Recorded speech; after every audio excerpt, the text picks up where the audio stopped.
அனைவருக்கும் மாலை வணக்கம். அந்த காலத்துல ஒரு பாட்டு உண்டு. மாபெரும் சபைகளில் நீ நடந்தால் உனக்கு மாலைகள் விழ வேண்டும், ஒரு மாற்று குறையாத மன்னவன் இவனென்று போற்றி புகழ வேண்டும் அப்படின்னு சொல்லுவாங்க. மனிதனாக பிறந்து ஒரு காலகட்டத்துல நம்மளுடைய வாழ்க்கையில ஏதாவது ஒன்று சாதிச்சு ஒரு சரித்திரம் படைக்கணும் அப்படின்றது மனிதனுடைய இயல்பான எண்ணம். இது ஒவ்வொரு மனிதனுக்கு ஒவ்வொரு மாதிரி அமையும். ஒரு அலெக்சாண்டர் எடுத்தீங்கன்னா, நாடு கடந்து நாடு சென்று பல நாடுகளை கைப்பற்றி ஆண்டு அதன் மூலமாக அவர் சரித்திரம் படுகிறார். ஒரு ஸ்போர்ட்ஸ்மேன் அப்படின்னு சொல்லி பார்த்தீங்கன்னா, அவர் ஒரு தனியாகவோ இல்லை அணியாகவோ விளையாடி பல இடங்களில் தங்களுடைய வெற்றி கொடியை நாட்டி அவர்கள் சரித்திரம் படைக்கிறார்கள். இது எல்லாத்துலேயுமே ஒரு காமனான விஷயம் அப்படின்னு சொல்லி பார்த்தீங்கன்னா, பூகோளம் இல்லாமல் சரித்திரம் இல்லை. ஒரு கட்சி ஒரு நாட்டில் இருக்குன்னு சொன்னால் ஒவ்வொரு ஊர்லேயும் அவங்களுக்கு ஒரு கொடியை வைப்பாங்க. இந்த ஊரில் நாங்கள் தான் பெரிய கட்சி அப்படின்னு சொல்லி. இதே மாதிரி ஒரு மதத்தை சார்ந்த ஒரு பயணத்தில் எவ்வளவு கோயில்கள் இருக்கு, எவ்வளவு மசூதிகள் இருக்கு, எவ்வளவு சர்ச்சஸ் இருக்கு. எங்க பார்த்தாலும் பார்த்தீங்கன்னா, நீங்க அங்கே எங்கே சுற்றி பார்த்தீங்கன்னா பூகோளத்தில் முடியும். Without geography there is no ஹிஸ்ட்ரின்னு சொல்லலாம். லாலாஜி மகாராஜ் காலகட்டத்தில் மொத்தமாகவே உத்தரப்பிரதேஷில் 1-2 மாவட்டங்களில் தான் நம்ம இருந்தோம். மொத்தமாக லாலாஜி காலத்தில் அவருடன் கூட இருந்தவர்கள்னு பார்த்தீங்கன்னா ஒரு 100 சொச்சம் குருபாய்ஸ் அப்படின்னு சொல்லுவாங்க, மாஸ்டரோட இருந்தவர்கள். அதுக்கப்புறமாக பாபுஜி மகாராஜ் காலத்தில் இன்னும் கொஞ்சம் வெளிநாட்டு பயணம்லாம் போயிட்டு அவர் யூரோப், அமெரிக்கா இந்த மாதிரி இடங்கள்லாம் போயிட்டு சஹஜ்மார்க் ஹார்ட்ஃபுல்னஸ் நம்மளுக்கு தெரிஞ்ச விஷயத்தை பற்றி பரப்புறாரு. சார்ஜி மகாராஜ் காலத்தில் இன்னும் அது பெரிய அளவில் எடுத்துட்டு போயிட்டு 100 நாடுகளுக்கு மேலே போகிறது. இன்னைக்கு உலகளாவி ஸ்தாபிச்சு 180 நாடுகளை நம்ம தாண்டிட்டோம். இந்த 180 நாடுகள் நான் சொல்றது கூட பார்த்தீங்கன்னா திரும்பி பூகோளம் சம்பந்தப்பட்ட விஷயம். ஆன்மீக சரித்திரம் நீங்க படிக்கணும்னு சொன்னா கூட ஸ்பிரிச்சுவல் அனாட்டமின்ற புக்கு படிச்சீங்கன்னா உங்களுக்கு தெரியும். நம்மளுக்குள்ள இருக்கக்கூடிய இந்த பிண்ட பிரதேசத்தில் ஆரம்பிச்சு மைண்ட் ரீஜனை தாண்டி மேலே போகும்போது கூட ஒவ்வொரு புள்ளியும் பார்த்தீங்கன்னா ஒரு பிரதேசம், இல்லைன்னா அதுவும் ஒரு புள்ளி 1, புள்ளி 2 அது மாதிரி போகும்போது அதுவும் கிட்டத்தட்ட பார்த்தீங்கன்னா ஒரு ஆன்மீக பூகோளம். இது எதற்காக நான் சொல்றேன்? மீண்டும் மீண்டும் ஒரு நிலைமையில ஆன்மீகத்துல நான் அடைஞ்சது போருன்ற ஒரு நிலைமை நமக்கு வரும். இதற்கு மேல் உலகத்திற்கு எப்படி நான் திருப்பி கொடுக்க வேண்டும்? The one who gives gets அப்படின்னு சாரிஜ் மகாராஜ் அடிக்கடி சொல்வார். எவன் ஒருவன் கொடுப்பதற்கு தயாராக இருக்கிறானோ அவனுக்கு தான் இன்னும் நிறைய கிடைக்கும். அந்த காலத்துல நம்மளுடைய பழக்க வழக்கங்கள்ல இறைக்கிற கிணறே சுரக்கும் அப்படின்னு சொல்லுவாங்க. கொடுக்க கொடுக்க தான் வரும். தேங்கின தண்ணீர் நாற்றம் அடிக்கும், ஸ்டாக்னன்ட் வாட்டர் ஸ்டிங்ஸ்ன்னு சொல்லுவாங்க. எந்த ஒரு விஷயமும் நம்மளே வச்சுட்டு இருந்தோம்னா அதனுடைய மகத்துவம், அதனுடைய முக்கியத்துவம் குறைய ஆரம்பிச்சிடும். நமக்கும் மற்றவர்களுக்கும் ஒரு ஆசிரியர்னா தன்னுடைய அறிவை அவர் உலகத்துக்கு கொடுக்கணும். ஒரு பணம் சம்பாதிக்க தெரிந்தவன் தன்னுடைய செல்வத்தை கொடுக்குறானோ இல்லையோ, செல்வம் எப்படி சம்பாதிக்கணுன்ற விஷயத்த உலகத்துக்கு சொல்லி கொடுக்கணும். ஒரு ஆன்மீகத்தில் இருக்கக்கூடிய ஆன்மீகவாதி, நம்மளாம் ஆன்மீகவாதிகள் அப்படின்னு சொன்னா இந்த முன்னேற்றமானது நான் மட்டும் வச்சுட்டு never hide a lamp in the bush அப்படின்னு சொல்லி இங்கிலீஷ்ல சொல்லுவாங்க. ஒரு விளக்கை கொண்டு போயிட்டு ஒரு வைக்கோல் போர்கிட்ட ஒளிச்சு வைக்கிறதுனால பிரயோஜனம் இல்லை. அது உலகத்துக்கு ஃபுல்லா தெரியணும். கலங்கரை விளக்கம்னு ஒன்று இருந்ததுன்னா அது கப்பல்கள் தன்னுடைய கரையை அடைவதற்காக அந்த கலங்கரை விளக்கங்கள் தன்னுடைய வேலையை செய்யணும். ஒரு விதத்துல பாத்தீங்கன்னா நம்ம எல்லாருமே ஆன்மீக கலங்கரை விளக்கங்கள். நம்மளுடைய உண்மையான ஆன்மீக ஆற்றல் நமக்கு தெரியாமையே பல நேரத்துல போயிடுது. 1995 ஒரு முறை மணப்பாக்கத்துல உட்காந்து பேசிட்டு இருக்கும்போது சார்ஜ் மகராஜ் எங்கிட்ட ஒரு 10-15 பேர் சுத்தி உட்காந்துட்டு இருந்தோம். அப்ப எங்களை பார்த்து சொன்னார், நீங்க மட்டும் இல்லை, இங்க இருக்கிற ஒவ்வொரு அபியாசியும் வெளியில போனா ஒரு மடத்தை ஆரம்பிக்கலாம். அந்த அளவுக்கு அவங்களுக்கு ஆன்மீக விஷயங்கள் தெரியும், ஆன்மீக முன்னேற்றம் அவங்களுக்கு இருக்கு அப்படின்னு சொல்லி சொன்னார். கேட்பதற்கு கொஞ்சம் விளையாட்டாக தமாஷாக இருந்தாலும் உண்மை கிட்டத்தட்ட அதுதான். நம்ம எவ்வளவு பேருக்கு நம்மளுடைய ஆன்மீக முன்னேற்றம் நிஜமாகவே தெரியும். இப்போ உங்களுக்கு உங்களுடைய குடும்பத்துல ஒரு சொத்து நிலம் இருக்கு அப்படின்னா எவ்வளவு நிலம், எந்த இடத்துல இருக்கு, பட்டா எண் என்ன, அது அந்த புக்ஸ்ல எங்க வருது, லாட்டிடியூட் லாங்கிடியூட் என்ன, ஜிபிஎஸ், இதெல்லாம் தெரிஞ்சதுனா தான் நமக்கு நம்மளுடைய அந்த பொருளாதார நிலைமை நமக்கு யூஸ்ஃபுல்லா இருக்கும். இதே மாதிரி என்னுடைய ஆன்மீக முன்னேற்றமானது, என்னுடைய ஆன்மீக பிரயாணமானது ஒரு ஆன்மீக பூகோளமாக எனக்கு தெரியணும். அது எனக்கு தெரிஞ்சா போறாது, இந்த முன்னேற்றத்தை இந்த உலகத்தில் இருக்கிறவங்களுக்கு கொடுக்கணும். எவ்வளவு நாளைக்கு நம்ம ஓடி ஓடி ஒளிய போறோம்? இதை எல்லாருக்கும் சொல்றது இல்லை. அட்லீஸ்ட் நம்ம ஊர்ல அந்த காலத்துல ஒரு கதை உண்டு. ஒரு திருடர்கள் ஒரு ஊருக்கு வருவாங்க. அந்த காலத்துல ஊர்ல எப்படி ஒரு பழக்கம்னா, இது திருடர்கள் லெட்டர் போடுவாங்களா, இந்த ஊருக்கு நாங்க திருட வரப்போறோம், இந்த இடத்துக்கு வரப்போறோம்னு சொல்லி முன்னாடி போடுவாங்க. அந்த வீட்டில் இருக்கிறவங்க எல்லாத்தையும் எடுத்துட்டு கொடுக்கறதுக்கு ரெடியா இருக்கணுமா. அப்படி இருக்கும்போது ஒரு வீட்டுக்கு அவங்க வரதாக கடிதம் போடுறாங்க. அவங்க பணக்காரர்கள் எல்லாத்தையும் கொடுத்துட்டா என்ன பண்றதுன்னு தெரியல. அப்ப அந்த வீட்டில் இருக்கிற ஒரு பாட்டி அம்மா வந்து ஒரு முடிவு பண்றாங்க.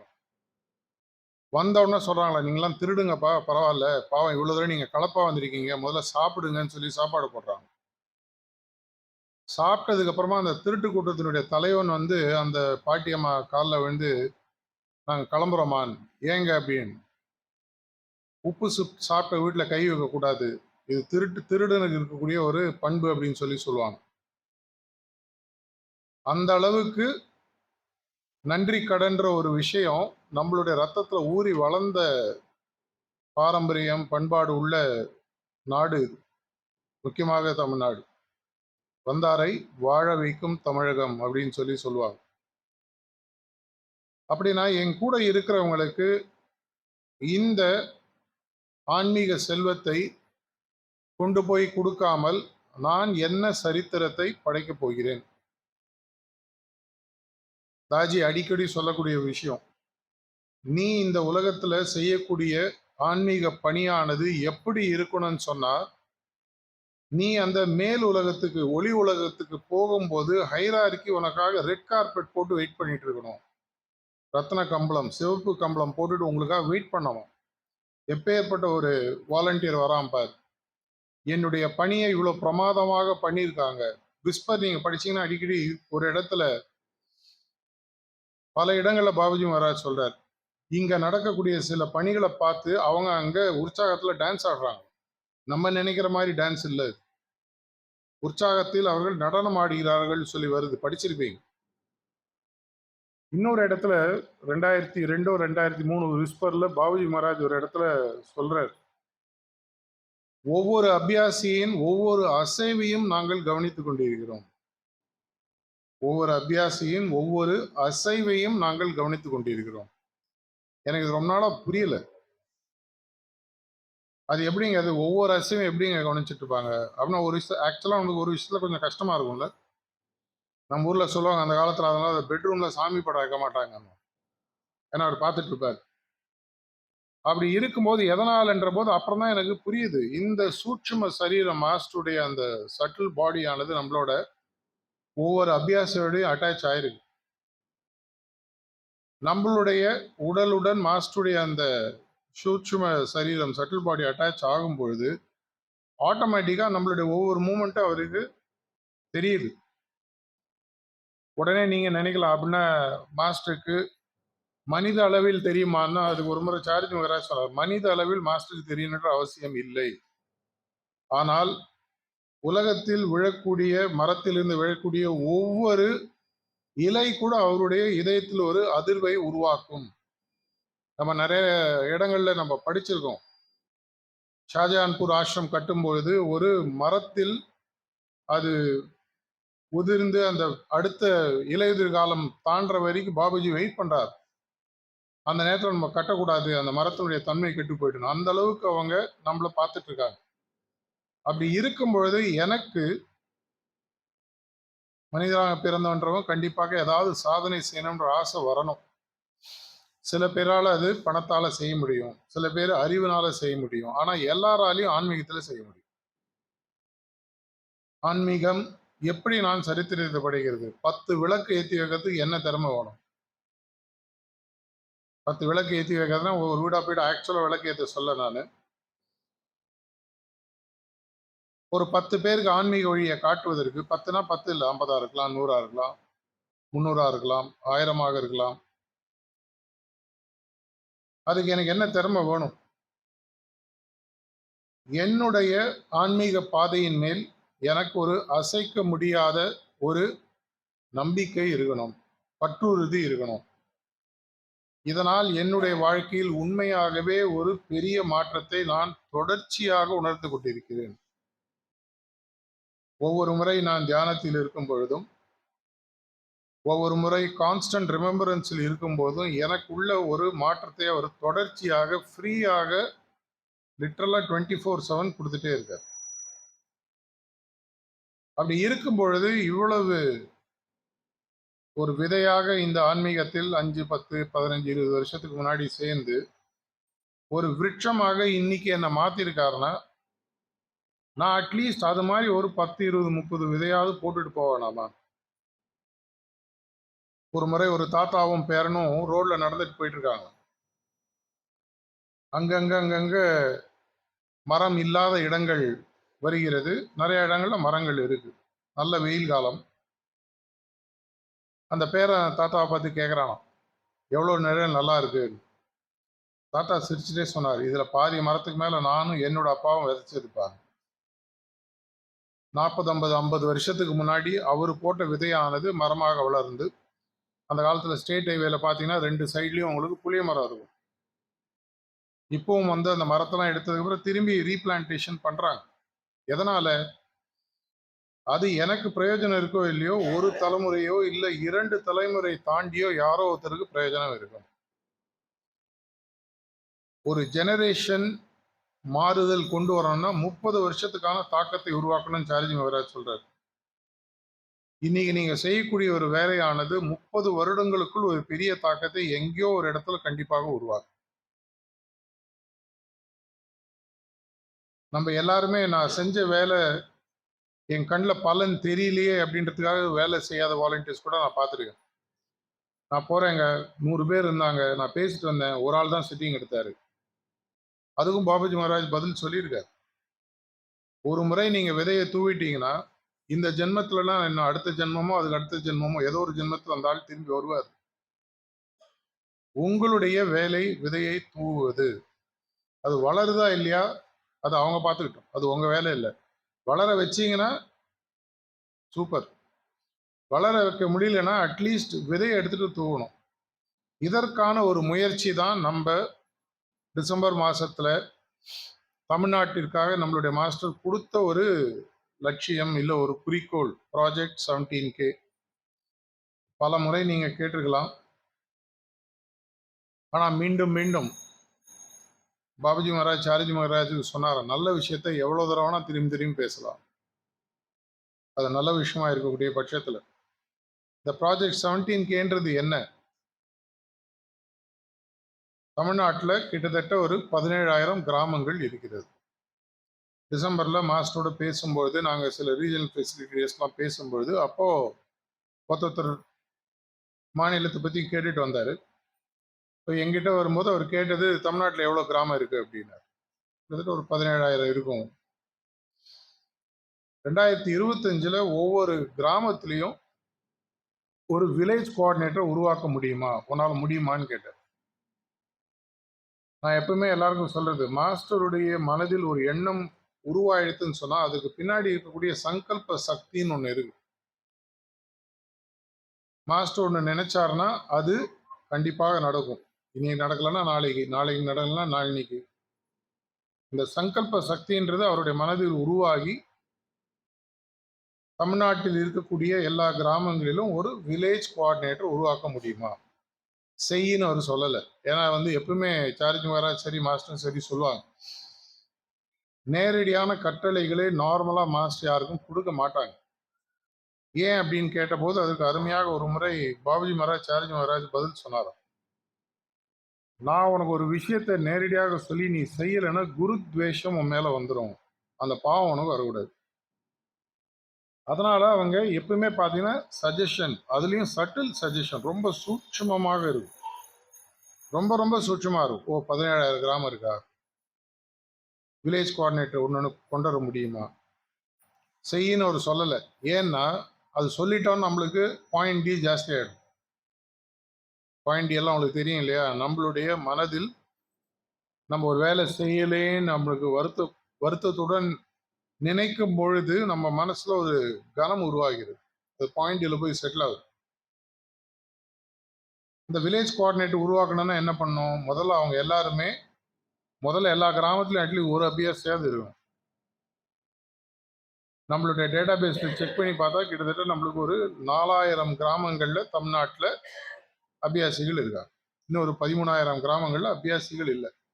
அங்கெல்லாம் நம்ம போயிருக்கோம், ஆனால் அபியாசிகள் இன்னும் உருவாகல. அபியாசின்றவர் யாரு, ஒரு பர்மனன்ட் ஐடி கார்டை எடுத்து ரெகுலராக ப்ராக்டிஸை யாரும் சொல்லாமல் தானே பண்ணுறவர். டெய்லி உங்களுக்கு வாட்ஸ்அப்பில் ரிமைண்டர் யாரும் போட வேணாம், காத்தால இருந்தோன்னே தியானம் பண்ணு, சாயங்காலம் சுத்திகரிப்பு பண்ணு. இது ஒரு ஸ்கூல் சிஸ்டம் இல்லை. டீச்சர் உங்களுக்கு தினசரி நீங்கள் என்ன படிக்கணும் என்ன செய்யணும்னு சொல்றது. நம்ம எல்லாருக்குமே தேவையான அளவுக்கு மனப்பக்குவம் இருக்கு. என்ன ப்ராக்டிஸ் பண்ணால் எந்த குறிக்கோள் எனக்கு கிடைக்கின்றது எனக்கு தெரியும். அப்படி இருக்கும் பொழுது யார் ஒருவர் தன்னுடைய ப்ராக்டிஸை எந்த விதமான யாருடைய தூண்டுதல் யாருடைய ரிமைண்டர் இல்லாமல் செய்கிறாரோ அவர் ஒரு பேசிக் லெவல் அபியாசின்னு எடுத்துக்கலாம். தானே உட்காருவாரு, 4, 5, 6, 7 எப்போ ஒரு டைமில் ஃபிக்ஸட் டைம் ஃபிக்ஸட் பிளேஸ்ன்னு மாஸ்டர் சொல்கிறாரு. சாயங்காலம் சுத்திகரிப்பு, இரவு நேர பிரார்த்தனை, இது பேசிக் ப்ராக்டிஸ். இதுக்கு மேலே வேணும்னா பாயிண்ட் பியில் ஆரம்பித்து நைட் படுக்கும்போது 10th மேக்ஸிமம் வச்சு ப்ரேயரை சொல்லி முடிக்கிற வரைக்கும் கொஞ்சம் ப்ராக்டிஸ் டீப்பன் ஆகும். இதை நம்ம செய்ய செய்ய செய்ய நம்ம மாஸ்டருடைய மனம் என்னும் டிவியில் தெளிவாக தெரிகிறோம்.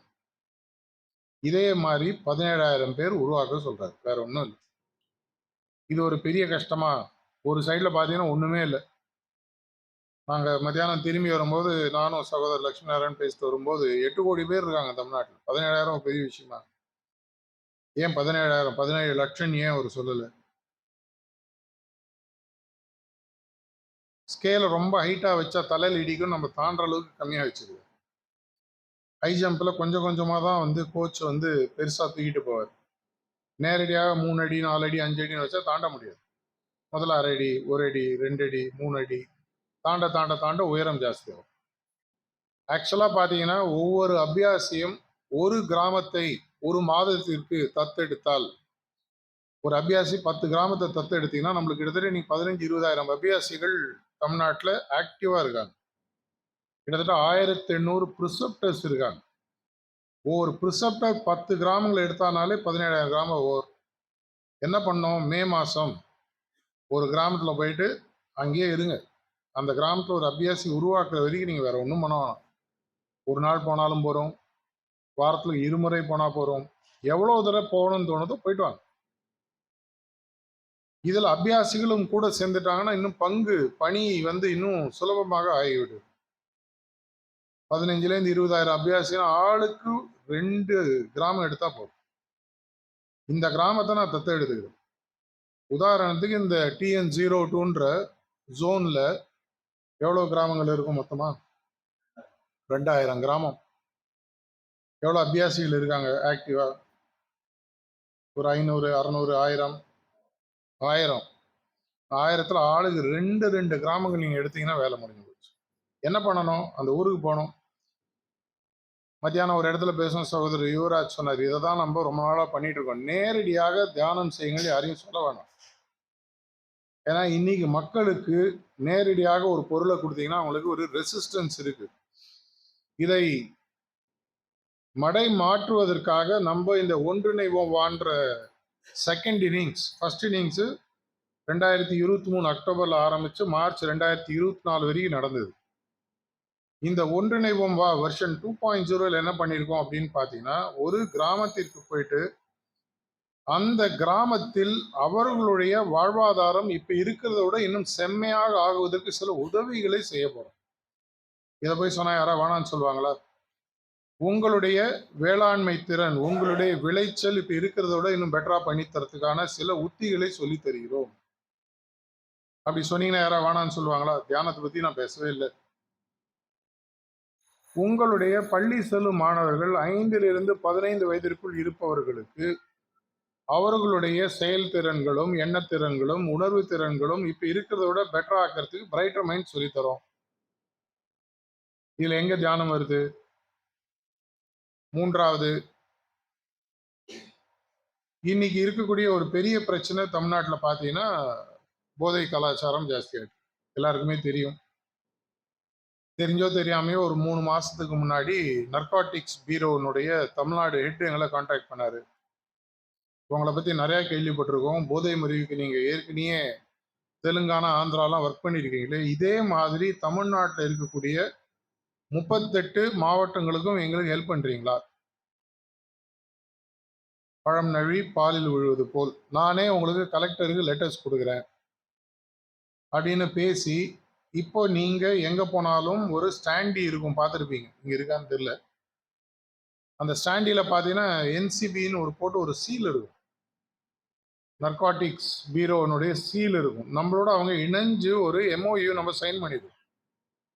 போதை முறிவு எப்படின்றத அந்த மாணவர்களுக்கோ இல்ல அந்த பழக்கம் இருக்கிறவர்கள் யாராக இருந்தாலும், போதைன்றது வெறும் மதுவும் போதை மருந்துகள் சார்ந்த விஷயங்கள் மட்டும் அல்ல, தவறான எண்ணங்கள் இருப்பதும் போதை தான். ஞாபகம் வச்சு தாஜி லாஸ்ட் 1 இயர் அடிக்கடி பேசக்கூடிய ஒரு முக்கியமான விஷயம், உலகத்தில் இருக்கக்கூடிய பல பிரச்சனைகளுக்கு முக்கியமான காரணம் எண்ண மாசுத்தன்மை அப்படின்னு சொல்லி சொல்றாரு. Thought pollution. அந்த தாட் பொல்யூஷனை சரி பண்ணாலே, மூல பிரச்சனையை சரி பண்ணா எல்லா பிரச்சனையும் சரி. உங்கள் எண்ணங்கள் தூய்மையாயிடுதா, உங்க மனசுல எப்படி கெட்ட எண்ணம் வரும், எப்படி நீங்க போதையை நோக்கி போவீங்க, மற்ற கெட்ட பழக்கங்கள் எப்படி வரும், நேர்மறையான எண்ணங்களும் நேர்மையான சிந்தனைகளும் நேர்மையான செயல்கள் மட்டும்தான் வரும். இதற்காக நாங்க உங்களுக்கு ஃப்ரீ சர்வீஸ் பண்றோம். இதையும் மீறி உங்களுக்கு இந்த பழக்கங்கள் பிடிச்சதுன்னா நாங்க தியானமும் சொல்லித்தரோம். இதை சொல்லும் பொழுது நார்மலாக உளவு ரீதியாக பார்த்தீங்கன்னா எந்த மனிதனும் வேணான்னு சொல்ல மாட்டாங்க. வீம்புக்காக வேணா சொல்லலாம். என்னுடைய கிராமத்துக்கு வரீங்க, எங்களுடைய கிராமத்து மக்களுக்கும் எங்களுடைய கிராமத்து விவசாயிகளுக்கும் எங்களுடைய கிராமத்தில் இருக்கக்கூடிய பள்ளி மற்றும் கல்லூரி மாணவர்களுக்கும் ஒரு நல்ல விஷயத்தை நீங்க சொல்லித்தரேன்னு சொல்றீங்க. வாங்க செய்வோம். நம்மளுடைய வேலை கேட்கறது. அந்த காலத்துல ராப்பிச்சுக்காரெல்லாம் நீங்க இப்பெல்லாம் இல்லை. அந்த காலத்துல பாத்தீங்கன்னா டெய்லி ஒரு வீடா வாசல் வருவாங்க. யாரும் கொடுக்கலன்னா அவங்க போயிடுவாங்க. சில முறை சின்ன வயசுல இந்த ராப்பிச்சுக்காரன் எங்க ஏரியால ரொம்ப வருஷத்துக்கு வந்துட்டு அப்புறம் அவங்கலாம் காணும். நான் கேட்டிருக்கேன், நீங்க நிக்கிறீங்களே கொடுக்கலையே அப்படியே போறீங்களே. நான் வேணும் ரொம்ப சின்ன வயசு தம்பி, என்னோட வேலை கேட்கறது, நான் எடுக்கிறது பிச்சை. இதுல நான் பெருமையோ கோவமோ பட முடியாது. நிப்பேன், 5 நிமிஷம் நிப்பேன், 10 நிமிஷம் நிப்பேன். கொடுக்கலன்னா நான் போயிடுவேன். நம்ம நிறைய பேருக்கு இந்த சார்ஜ் மகாராஜ் அடிக்கடி சொல்லக்கூடிய ஒரு விஷயம், அபியாசிகளுக்கு சட்டில் ஈகோ ரொம்ப ஜாஸ்தி. சூட்சும அகங்காரம் ஜாஸ்தி. என்ன வேணா நீ யார் சொல்றது? நான் உன் கிராமத்துக்கு வந்தா நான் சொல்றது நீ கேட்கணும். கேட்கறதா தான் நான் வருவேன். உன் வீட்டுக்கு நான் வந்தா நீ சிட்டிங் எடுக்கணும். எடுத்தாதான் நான் வருவேன். அப்படி நீங்க அந்த சூட்சும அகங்காரத்துல நம்ம இருந்தோம்னு சொன்னா நம்மளுடைய தன்மை மாற்றம் எதை நம்ம உலகத்துக்கு பேசுறோமோ அதுவே நம்மள்ட்ட இன்னும் நடக்கலன்னு அர்த்தம். அது என்கிட்ட நடந்ததுன்னா நான் ஏன் போயிட்டு இன்னொருத்தர்ட்ட என்னுடைய ஆன்மீக மாற்றத்திற்கும் ஆன்மீக முன்னேற்றத்திற்கும் உதவியாக இருந்த ஒரு விஷயத்தை பத்தி சொல்லும்போது அவர் ஒத்துக்கலைன்னா அது அவருடைய பிரச்சனை. என்னுடைய பொருள் நல்லா இருக்கு, ஃப்ரீயா இருக்கு, கொடுக்குறேன். பிடிக்கலையா பரவாயில்ல. அதனால எனக்கு உங்க மேல எந்த விதமான வருத்தமோ கோபமோ இல்லை. நம்மளுடைய குறிக்கோள் என்ன? தமிழ்நாட்டில் இருப்பவர்கள் அனைவருக்கும் இந்த ஆன்மீக பயிற்சின்றது இலவசமாக இருக்கு அப்படின்றது போய் சேரணும். கண்ணமங்கத்திலயோ வெள்ளூர்லயோ எந்த இடத்துல நான் யாரை நிறுத்தி ஹார்ட்ஃபுல்னஸ் பயிற்சி பத்தி உங்களுக்கு தெரியுமான்னு கேட்டா தெரியும் சொல்லும். நீங்க பிராக்டிஸ் பண்றீங்களா இல்லையான்ற பத்தி எனக்கு கவலை இப்பொழுதைக்கு இல்லை. ஒரு பொருள் புதுசாக மார்க்கெட்டிங் ஆரம்பிக்கும் பொழுது நார்மலா என்ன பண்ணுவாங்கன்னா அவேர்னஸ் உருவாக்குவாங்க. என்னுடைய பொருள் இருக்கு, இந்த இடத்துல கிடைக்கும். என்னுடைய பொருளின் தன்மைகள் இது. இந்த பொருளை நீங்கள் உபயோகிப்பதால் உங்களுக்கு வரக்கூடிய பயன்கள் இது இந்த இடத்துல கிடைக்கும். நம்மளுடைய பொருள்ல என்ன பயன்கள்ன்றது நான் இனிமேல் உங்களுக்கு சொல்ல வேண்டாம்.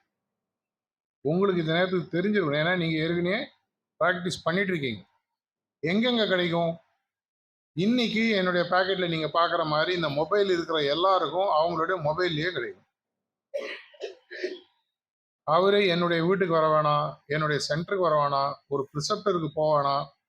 சில பேருக்கு சில மென்டல் பேகேஜஸ் இருக்கும். நான்லாம் வெளியிலாம் போய் கற்றுக்க மாட்டேங்க. ஒன்றுமே வேணாங்க.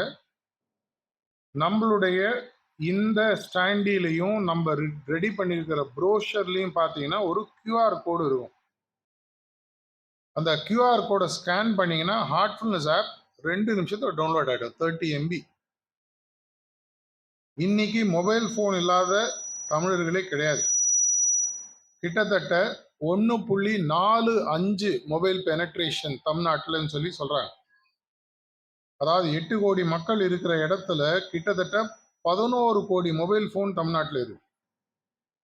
அதுல 85% ஃபோனு ஸ்மார்ட் ஃபோன். ஸ்மார்ட் ஃபோன்னா என்ன? ஆண்ட்ராய்டோ ஐஓஎஸோ யூஸ் பண்ற ஒரு ஃபோன். அதுல இந்த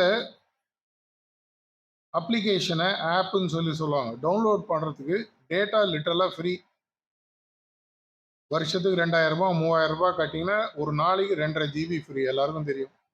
நான் எந்த பிராண்டையும் ப்ரமோட் பண்ண வரல, ஆனால் எல்லாருக்கும் தெரியுது இருக்கு. இதை நான் போட்டுட்டு நான் உட்கார்ந்து இருக்கிற இடத்துலயே 3 நாள் நான் இந்த பயிற்சியை டெஸ்ட் பண்ணி பார்க்கலாம். தாஜி எல்லா இடத்துலயும் என்ன சொல்றாரு? அவங்களையே டெஸ்ட் பண்ணிக்க சொல்லுங்க. 3 நாள் நீங்களே தனியா தியானம் பண்ணுங்க, பிளசிபோ அப்படின்னு சொல்லுவாங்க. அந்த 3 நாள் கழிச்சு ஹார்ட்ஃபுல்னஸ் ஆப்ல ஒரு ட்ரெயினரோட நீங்க இன்னைக்கு கிட்டத்தட்ட எப்ப நீங்க உள்ள போய் பார்த்தாலும் ஒரு 50-100 ட்ரெயினர் ஆன்லைன் இருப்பாங்க.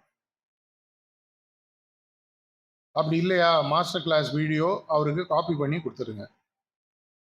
அப்படி அவருக்கு இன்ட்ரெஸ்ட் இருக்கா ஒரு ப்ரிசெப்டரோட அவரை கனெக்ட் பண்ணுங்க. அப்படி ஒண்ணுமே இல்லையா, நீங்க ப்ரிசெப்டர் இல்லை எனக்கு தியானம் பண்ண கத்துக்கணும்னா அதுக்கும் மாஸ்டரோட அழகா வழி சொல்லியிருக்காரு. நம்ம சேர்ந்து தியானம் பண்ணலாமா? நீங்க அங்க ப்ளீஸ் ஸ்டார்ட் மெடிடேஷன் சொல்ல போகிற, லெட்ஸ் மெடிடேட்னு சொல்ல போறீங்க. 15 நிமிஷம் உட்கார போறீங்க. மற்ற வேலை தானா நடக்கும். நம்ம சிஸ்டமோட பியூட்டியே அதுதான். காற்று இருக்கு அப்படின்றது எனக்கு தெரிஞ்சாலும் தெரியலனாலும் மூச்சு விட்டா காற்று ஆட்டோமேட்டிக்கா உள்ள போகும். பிராணாகுதி இருக்குன்றது எனக்கு தெரிஞ்சாலும் தெரியலனாலும் உட்காந்து தியானம் பண்ணும்போது பிராணாகுதி ஆட்டோமேட்டிக்கா எனக்கு இறங்கும். இதுதான் நம்மளுடைய ஹார்ட்ஃபுல்னஸ் பயிற்சியினுடைய ரொம்ப ரொம்ப ரொம்ப ஒரு முக்கியமான விஷயம். இதை நான் செய்ய செய்ய செய்ய என்ன நடக்கும்? எப்படி நான் முதல்ல சொல்லும்போது ஒரு கட்சி பல ஊர்ல பரவ பரவ அவங்க தெரு அவங்க கட்சியோட கொடியை நடுவாங்க. அது ஆக்கிரமிப்புக்காக. நம்ம செய்யறது அன்புக்காக. எல்லா இடத்துலையும் ஹார்ட்ஃபுல்னஸ் பயிற்சி மையம் வரணும். இதற்காக இன்ஃபேக்ட் 4ஆம் தேதியிலேருந்து புதுசாக ஒரு விஷயத்தை நம்ம லான்ச் பண்ண போறோம். சார்ஜ் மகாராஜுடைய பிறந்த நாள் 24 ஜூலை. அது எப்படி செலிப்ரேஷன் நடக்க போறதுன்ற தகவல்கள் நம்மளுக்கு சீக்கிரமா வரும். டீசென்ட்ரலைஸ்டாக இருக்கலாம், சென்ட்ரலைஸ்டாக இருக்கலாம், ஒரு நாள் நடக்கலாம். அது சீக்கிரமாக அந்த தகவல்கள் வரும். ஆனால் நம்ம என்ன பண்ண முடியும், இதற்காக நம்ம என்ன பண்ணலான்னு இருக்கோம் தமிழ்நாட்டில். இனி நாளைக்கு அந்த அனௌன்ஸ்மெண்ட் அஃபிஷியலாக வரும். இந்த வீடியோவில் இந்த கிளிப்பிங் எடுத்து அதோட போட்டு நான் கொடுக்குறேன். 50-day challenge, 1 Heartfulness meditation centre a day. 50 நாள் சேலஞ்ச், ஒரு நாளைக்கு ஒரு ஹார்ட்ஃபுல்னஸ் பயிற்சி மையம் ஓப்பன் பண்ண போகிறோம். என்ன பண்ண போகிறோம், இதற்கு ஏற்கனவே வெப்சைட்டில் ரொம்ப சிம்பிளான விஷயங்கள் இருக்குது. அதற்கான என்ன தேவைகளோ அதை இன்ஸ்ட்ரக்ஷனாக ஒரு டீம் ஆல்ரெடி ரெடி பண்ண ஆரம்பிச்சிட்டாங்க. இனி நாளைக்கு இது ரெடி ஆகிடும். meditation place.heartfulness.org போயிட்டு கிளிக் பண்ணிங்கன்னா அங்கே போயிட்டு என்னுடைய வீட்டை நான் நேரடியாக முதல்ல ஹார்ட்ஃபுல்னஸ் மையமாக ரெஜிஸ்டர் பண்ணலாம். என் வீட்டு வாசலில் நான் ஒட்டணும் அப்படின்னு சொன்னால் அதற்கு தேவையான ஃப்ளெக்ஸுக்கோ போர்டுக்கோ தேவையான மெட்டீரியல் அந்த லிங்க்லேயே வரும். அதில் கிளிக் பண்ணிங்கன்னா ஒரு ஹை அண்ட் ஜேபெக் ஃபைல் இல்லை .cdr ஃபைல் டவுன்லோட் ஆகும். அந்த ஃபைலை எடுத்து உங்கள் லோக்கலாக பிரிண்ட் அவுட்டை கொடுத்தீங்கன்னா அவர் உங்களுடைய மொபைல் நம்பரையும் உங்கள் பேரையும் போட்டு பிரிண்ட் அவுட் எடுத்து கொடுத்தாலும் நீங்கள் வாசலை ஒட்டிக்கலாம். அப்படி பண்ணும்போது என்ன ஆகும், நம்மளுடைய தேவைகளுக்கு நம்ம அன்றாடம் எல்லாத்துலேயும் போய் தேடுதுன்னு பார்த்தீங்கன்னா கூகுளில் போய் தேடணும். எனக்கு ஏதாவது ஒரு ஹோட்டலுக்கு போகணும், ஒரு இதுக்கு போகணும், ஒரு படத்துக்கு போகணும், ஒரு டாக்டரை தேடணும் அப்படின்னா நம்ம போயிட்டு மேப்ஸில் போயிட்டு நியர் மீன் போட்டு தேடி பார்ப்போம். இப்போ உங்களுடைய வீடு, ரிசப்டரோட வீடு, வாலண்டியர்ஸோட வீடு, உங்களுக்கு தெரிந்தவர்கள் அவங்க அபியாசிகளாக இன்னும் ஆகாமல் இருக்கலாம், அவங்களோட வீடு கூட நீங்கள் கிட்டத்தட்ட என்னோட வீடு ஒரு கோயிலாக மாற்றுற மாதிரி.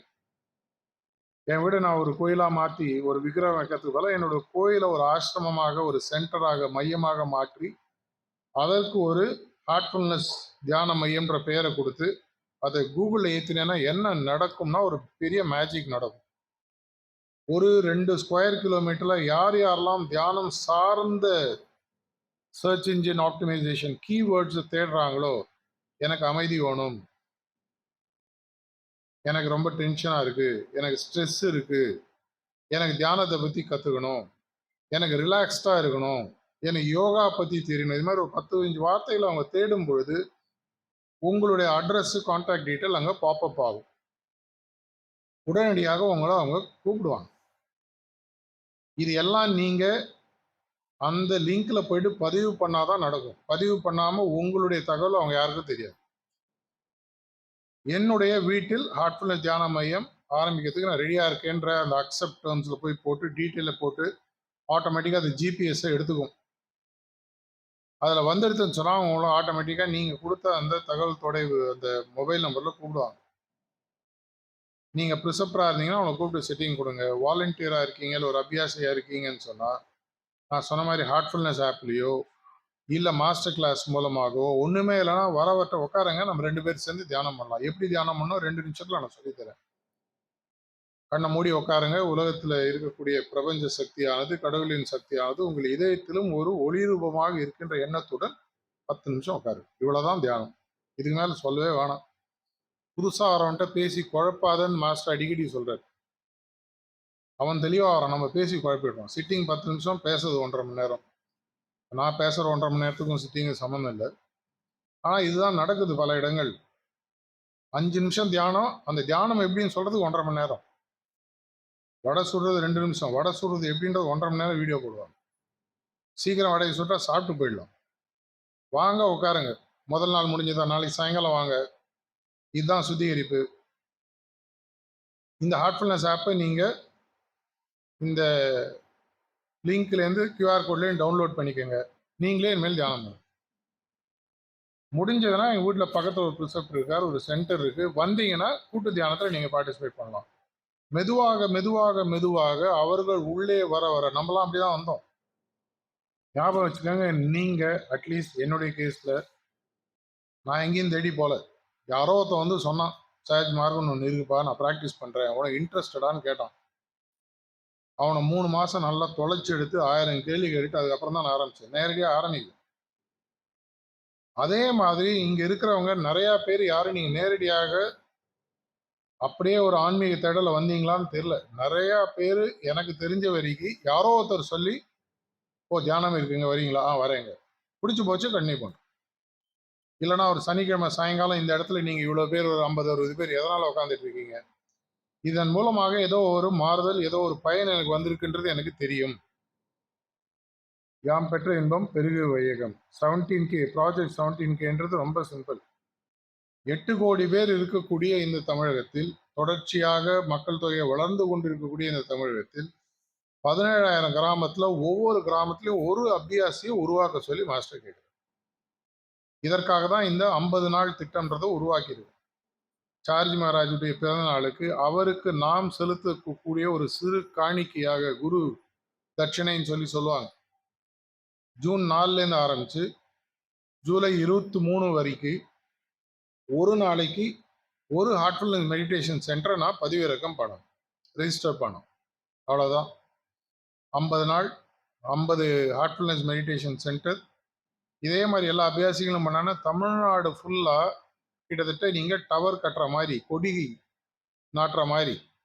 அப்போ என்ன ஆகும், எந்த இடத்துல யார் தியானம் சம்பந்தப்பட்ட எந்த வார்த்தைகளை தேடினாலும் ஆட்டோமேட்டிக்காக நம்மளை பற்றி அவங்க கண்டுபிடிச்சிடும். உலகத்தை சுற்றுவதற்கு 2 வழி. முருகர் மாதிரி சுற்றலாம், பிள்ளையார் மாதிரி சுற்றலாம்.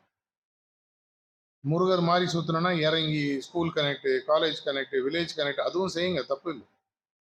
ஆனால் பிள்ளையார் மாதிரி அப்பா அம்மாவை சுற்றிட்டு நேரடியாக கையில் அந்த ஞானப்பழத்தை வாங்கணும்னு சொன்னால், நேரடியாக இந்த ஹார்ட்ஃபுல்னஸ் மெடிடேஷன் சென்டர் அப்படின்ற விஷயத்தை செஞ்சாலே போதும். இது மட்டுமே போருவானா இது ஒரு நல்ல தொடக்கம்.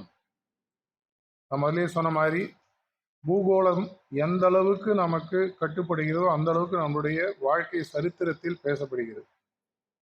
ஆன்மீக சரித்திரத்தில் தாஜி சொன்ன மாதிரி நம்ம ஒளி உலகத்துக்கு போகும் பொழுது அங்கே இருக்கக்கூடிய நம்மளுடைய ஹைரார்கி ஆஃப் மாஸ்டர்ஸ், பாப்பா உனக்காக தான் நான் வெயிட் பண்ணிட்டு இருந்தேன் அப்படின்ற சந்தோஷத்துடன் அவங்க நம்மளுக்காக வெயிட் பண்ணணும்னு சொன்னா, இப்போ இந்த பூலோகத்தில் நம்ம பூகோளத்தை கொஞ்சம் உருவாக்கணும்.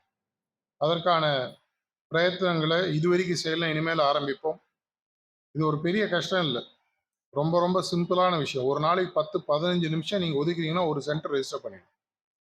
இன்னிலேருந்து ஆரம்பித்து 23 ஜூலை வரைக்கும் செய்வோம். அதற்குள் பல நிகழ்வுகள் கூட நடக்கும். ஊர் கோடி இழுத்தால் தேர் நகரும்.